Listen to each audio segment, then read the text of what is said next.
आश्रम के सभी बच्चे जब दूसरे कामों में लगे होते थे तो एक बच्चा एक कोने में बैठा चुपचाप अपने आप में खोया रहता था। वो अक्सर किसी से ज्यादा बात नहीं करता था।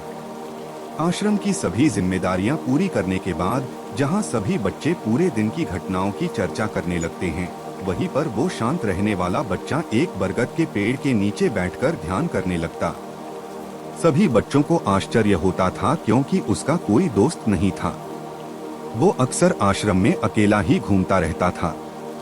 ये देखकर उसके गुरु को बड़ी प्रसन्नता होती थी। उसे लगता था कि कोई तो है आश्रम में जो मौन यानी कि चुप रहने की ताकत को समझता है, उसके महत्व को समझता है। आश्रम के बारे में जब भी कोई जरूरी निर्णय लेना होता तो उसकी राय जरूर लिया करते थे, लेकिन यही बात गुरुजी के एक दूसरे शिष्य को बड़ी खटकती थी। गुरुजी का प्रिय शिष्य बनना चाहता था, इसीलिए वो गुरुजी के सामने दूसरे बच्चों के कामों में कुछ न कुछ कमियां निकालता रहता था, जिससे गुरुजी उसे महान समझने लग जाए। अक्सर वो अपनी जिम्मेदारियां पूरी तरह से निभाने का दिखावा भी करता, चाहे उससे कोई सलाह ना भी मांगे, लेकिन फिर भी वो उन्हें अपनी सलाह देता रहता था। वो बहुत हुआ साल शिष्य था और आश्रम के दूसरे सभी बच्चों में बहुत प्रसिद्ध भी था, क्योंकि वो सबसे हंसी मजाक करता रहता था, उनसे दिन भर बातें करता रहता था, इसीलिए उसकी सबसे दोस्ती हो गई थी। लेकिन जब आश्रम के गुरु उसकी राय ना लेकर दूसरे बच्चे की राय लेते थे तो ये बात उसे बड़ी खटकती थी। उसे यह लगता था कि वो उस दूसरे बच्चे से ज्यादा बुद्धिमान है, लेकिन गुरुजी फिर भी उसकी तरफदारी करते हैं। ऐसा नहीं था कि गुरुजी को स्वसाल शिष्य के स्वभाव के बारे में पता नहीं था, लेकिन गुरुजी उसे अपने तरीके से सीख देना चाहते थे ताकि उसकी ज्यादा बोलने की आदत, दिखावा करने की आदत, दूसरों में कमियां निकालने की आदत हमेशा हमेशा के लिए खत्म हो जाए और वो मौन रहकर ध्यान की गहराइयों को छुपाए। असल में हर सच्चे गुरु की यही इच्छा होती है। वो किसी तरीके से उस वत्सल शिष्य को एहसास कराना चाहते थे कि चुप रहने से ही उसे असीम सत्य को जाना जा सकता है। उस विराट का एहसास चुप होकर ही किया जा सकता है। एक दिन गुरुजी को एक तरीका सुझाव, उन्होंने आश्रम के सभी बच्चों को अपने पास बुलाया और कहा कि मैं तुम सभी को दो दो हिस्सों में बांटकर अलग अलग गांवों में भिक्षा मांगने के लिए भेज रहा हूं, और जो भी दो बच्चे सबसे ज्यादा भिक्षा मांगकर लाएंगे उन दोनों को आश्रम की सभी जिम्मेदारियां निभाने का मौका दिया जाएगा। अपनी बात जारी रखते हुए गुरुजी ने बताया कि भिक्षा मांगने से हमारा अहंकार खत्म होता है, इसीलिए हर शिष्य पूरे मन से भिक्षा मांगे। कोई भी इस काम को औपचारिकता में ना ले, वरना तो वो अपने जीवन का बहुत बड़ा ज्ञान खो देंगे। आश्रम के गुरुजी ने जानबूझकर वहाँ साल शिष्य और चुप रहने वाले शिष्य की जोड़ी बना दी। 5 साल शिष्य के मन में सिर्फ एक ही बात चल रही थी कि इस बार उसे मौका मिला है और इस बार वो गुरुजी को दिखा देगा कि वो चुप रहने वाले शिष्य से कितना ज्यादा प्रतिभावान है। दोनों शिष्यों ने आपस में अपनी सहमति से निर्णय लिया कि दोनों गांव के अलग अलग कोनों से भिक्षा मांगना शुरू करेंगे, ताकि भिक्षा मांगने का काम जल्दी खत्म किया जा सके। चुप रहने वाला शिष्य हर द्वार पर जाकर अपने हाथ जोड़कर अपना भिक्षा का पात्र उनके सामने कर देता। उसके चेहरे पर एक सादगी और उसकी आंखों में एक एकांत होता था, जिससे भिक्षा देने वाले उसे भिक्षा देकर अपने आप को अनुग्रहित समझते थे। वहीं पर दूसरा है, हर द्वार पर जाकर उनको कुछ ना कुछ ज्ञान देने लगता था, जिससे ज्यादातर लोग उसे बिना भिक्षा दिए ही लौटा देते थे। पूरे गांव में भिक्षा मांगकर जब दोनों गांव के बीच में मिले ने देखा कि चुप रहने वाले शिष्य के पास उससे दुगुनी भिक्षा थी। ये देखकर उसे मन ही मन बहुत ठेस पहुंचा। लेकिन जब वो दोनों भिक्षा का सामान लेकर आश्रम की तरफ जा रहे थे, तब वह साल शिष्य को एक चालाकी सूझी। उसने चुप रहने वाले शिष्य से कहा कि हमें अपनी भिक्षा एक ही थैले में डाल लेनी चाहिए। गुरुजी ने हम दोनों को एक साथ भिक्षा लाने के लिए कहा था।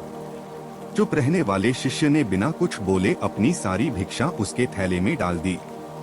आंचल शिष्य मन ही मन बहुत खुश हो रहा था कि अब गुरुजी को ये पता नहीं चलेगा कि ज्यादा भिक्षा हम में से किसने मांगी। उसे लग रहा था कि गुरुजी मुझे इससे कम प्रतिभावान समझेंगे, इसीलिए उसने ये तरकीब लगाई। सभी शिष्यों के आने के बाद संध्या के समय जब सभी की भिक्षा तो ली गई तो इन दोनों शिष्यों की भिक्षा सबसे ज्यादा निकली। गुरुजी ने इन दोनों का अभिवादन करते हुए आश्रम के सभी बच्चों के सामने उनकी पीठ थपथपाते हुए उन्हें मुबारकबाद दी और कहा कि मैं आश्रम का कार्यभार तुम दोनों को नहीं सौंप सकता। इससे आपसी मतभेद होने का खतरा रहता है। इसीलिए तुम दोनों में से जो ज्यादा दीक्षा लेकर आया है, आश्रम की जिम्मेदारी उसे ही सौंपी जाएगी। जब उन्होंने उनसे पूछा कि तुम में से ज्यादा भिक्षक कौन मांगकर लाया था, तो वाचाल शिष्य ने कहा कि गुरुजी मैं इससे दुगनी भिक्षा मांगकर लाया था, लेकिन मुझसे गलती हो गई कि मैंने वो दोनों भिक्षा एक ही थैले में डाल ली। मुझे नहीं पता था कि आप ऐसा निर्णय लेने वाले हैं, वरना तो मैं अपने भिक्षक पहला अलग ही रखता। इस पर गुरुजी ने चुप रहने वाली शिष्य से पूछा है, क्या तुम इसके बाद से सहमत हो? क्या तुम इससे कम भिक्षा लेकर आए थे? ये सुनकर चुप रहने वाले शिष्य ने कहा कि गुरुजी मेरे पास ऐसा कोई साधन नहीं है जिससे मैं ये साबित कर पाऊं कि मैं इससे ज्यादा भिक्षा लेकर आया था। असल में ये उल्टा बोल रहा है, दुगनी भिक्षा मैं लेकर आया था, ये मुझसे आधी भिक्षा लेकर आया था और इसी ने ही मुझसे भिक्षा एक थैले में डालने की बात कही थी। आश्रम से कुछ दूरी पर एक पहाड़ी थी जिसके पीछे सूरज अभी अभी संध्या के समय ढल रहा था। गुरुजी को तो पता था कि सच कौन बोल रहा है, लेकिन बाकी बच्चों के सामने सच साबित करने के लिए उन्होंने उन दोनों से एक सवाल पूछा कि पीछे पहाड़ी पर तुम्हें क्या दिखाई दे रहा है? ये सुनकर वाचाल शीर्षक झट से बोल पड़ा कि गुरुजी पहाड़ी के पीछे सूरज अपना रंग बिखेर रहा है। आसमान में लालिमा छाई हुई है। ये बहुत ही सुंदर दृश्य है। वो तो और भी बहुत कुछ कहना चाहता था, लेकिन गुरुजी ने उसे चुप करते हुए दूसरे शिष्य से जवाब जानने के लिए जब उसकी तरफ देखा, उसकी आंखों में आंसू भरे हुए थे। श्रद्धा, भक्ति और प्रेम से उसकी आंखें भर आई थी। गुरुजी को उससे पूछने की जरूरत ही नहीं पड़ी। गुरुजी ने सभी बच्चों को संबोधित करते हुए कहा कि मैंने सवाल किया था कि पहाड़ी के पीछे तुम्हें क्या दिखाई दे रहा है? ज्यादातर लोगों को यही दिखाई देगा कि एक बहुत सुंदर दृश्य है, लेकिन मजे की बात यह है कि सुंदरता बोलकर नहीं बताई जा सकती। उसे महसूस किया जा सकता है और सामने वाला उस सुंदरता को आपकी आंखों में देख पाता है। चुप रहने वाले शिष्य की तरफ इशारा करते हुए गुरुजी ने कहा कि असल में सुंदरता इसी बच्चे ने देखी है। दूसरे बच्चे ने सिर्फ सुंदरता की उपव्याख्या की है, लेकिन इसने वास्तविकता में उस सुंदरता को महसूस किया है। अपने आप को ऊंचा दिखाने की सभी कोशिशें नाकाम होती देख वाचाल शिष्य वहीं पर फूट फूट कर रोने लगा। उसको चुप कराते हुए गुरुजी ने कहा कि बेटा, मुझे पहले से पता था कि तुम झूठ बोल रहे हो, लेकिन मैं तुम्हें उस झूठ का एहसास कराना चाहता था। सभी बच्चों को संबोधित करते हुए गुरुजी ने बताया कि शब्द जाल की तरह होते हैं। हमारे ज्यादा बोलने की वजह से बहुत सारी समस्याएं पैदा होती है। जब कोई आदमी एक बात को बढ़ा चढ़ाकर बोल देता है तो उसे सिद्ध करने के लिए उस शब्दों के जाल में फंसता चला जाता है और इसी वजह से अंतर्मुखी होने की बजाय वो बहिर्मुखी होता चला जाता है। वहीं पर जिस भी व्यक्ति को अपनी अंतर यात्रा करनी होती है, उसे सबसे पहले चुप रहना सीखना होता है। जरूरत से ज्यादा बोलना या फिर हर वक्त बोलते ही रहना, ये सब हमारी अंतर यात्रा में बाधा बन जाती है। जब आप चुप रहने का अभ्यास करते हैं तो आप अपने साथ वक्त बिताने लगते हैं, जिससे कि आप अपने एकांत को जान पाते हैं और एक बार अगर मन में एकांत स्थापित हो जाए तो आपकी आंखों में, आपके चेहरे पर वह सादगी, वो एकांत, वो स्पष्टता की झलक, सब कुछ सामने नजर आने लगता है।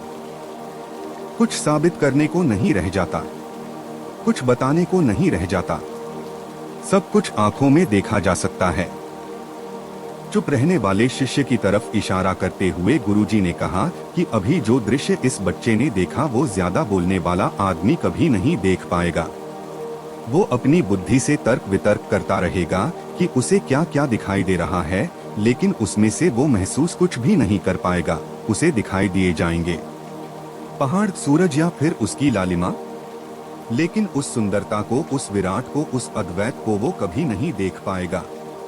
अगर चुप रहने की कला सीखनी है तो तुम्हें सबसे पहले एक बात ध्यान रखनी होगी कि तुम्हें किसी को भी प्रभावित करने की कोशिश नहीं करनी है।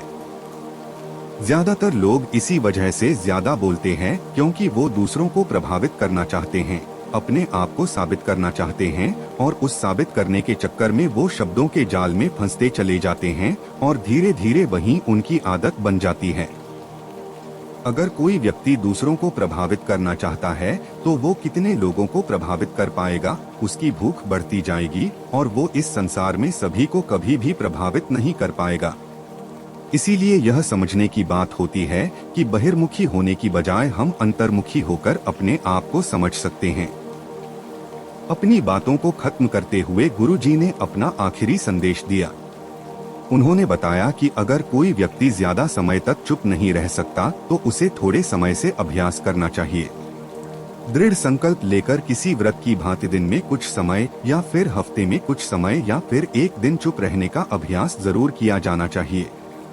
इससे हमारी चुप रहने की आदत धीरे धीरे खुद ब खुद पनपने लगती है, क्योंकि एक बार जब हम चुप रहने लगते हैं तो हमें चुप रहने का आनंद पता चल जाता है। उसके बाद हमें प्रयास नहीं करना पड़ता बल्कि हमारा मन आनंद की तरफ अपने आप बढ़ता चला जाता है।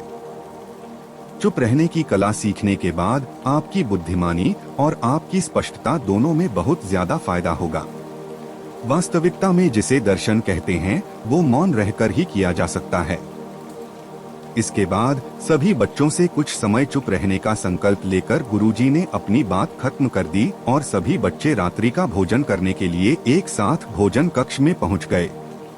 तो दोस्तों, कैसी लगी ये कहानी आपको कमेंट सेक्शन में जरूर बताना और अच्छी लगी तो इस चैनल को सब्सक्राइब जरूर कर लेना। तो मिलते हैं किसी अगली कहानी में, तब तक के लिए अपना ख्याल रखें। धन्यवाद।